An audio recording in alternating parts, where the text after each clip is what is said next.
Now, each and every graph which you see has critical features, very important features. So today we are going to look at the critical features of the linear function, linear graph. So in a linear function, we have two critical features. If it's a linear graph, then it always has these two features, the gradient and the intercepts. Hello guys and welcome. Now, a linear graph is given by a function f of x is equal to mx plus c.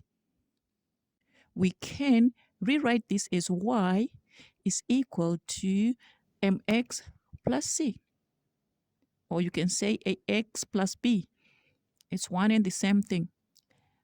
Now, m gives us the gradient or the slope of the graph.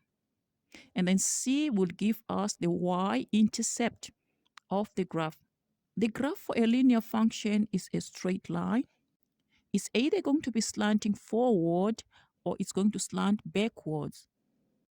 Now, given that m is positive, the graph will slant forward towards the positive x-axis direction. And then when m is negative, that means it's going to be slanting backwards. Right? The y-intercept is a place or the point where the graph crosses the y-axis. Right. If we look at this graph, specific graph, y is equal to 2x plus 1. The gradient of this graph is 2. It's given by m. That means m is 2. This is the gradient of the graph. And then the y-intercept is 1.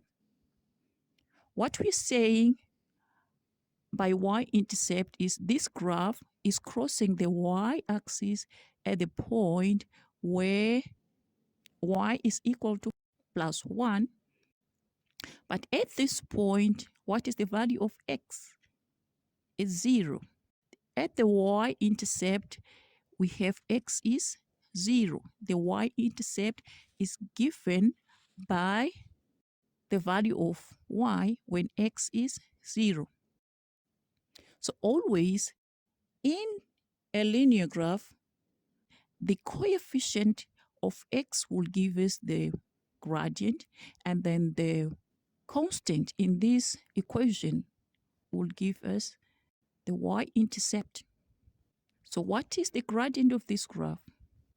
1, because there's nothing. We assume there's a 1. And then the y-intercept, we put x is 0, that is 2.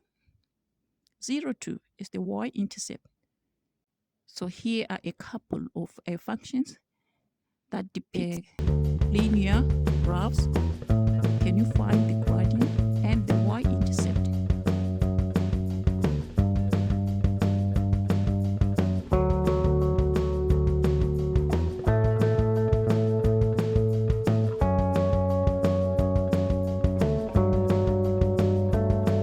Thanks for watching. Please subscribe and hit the notification button for more videos.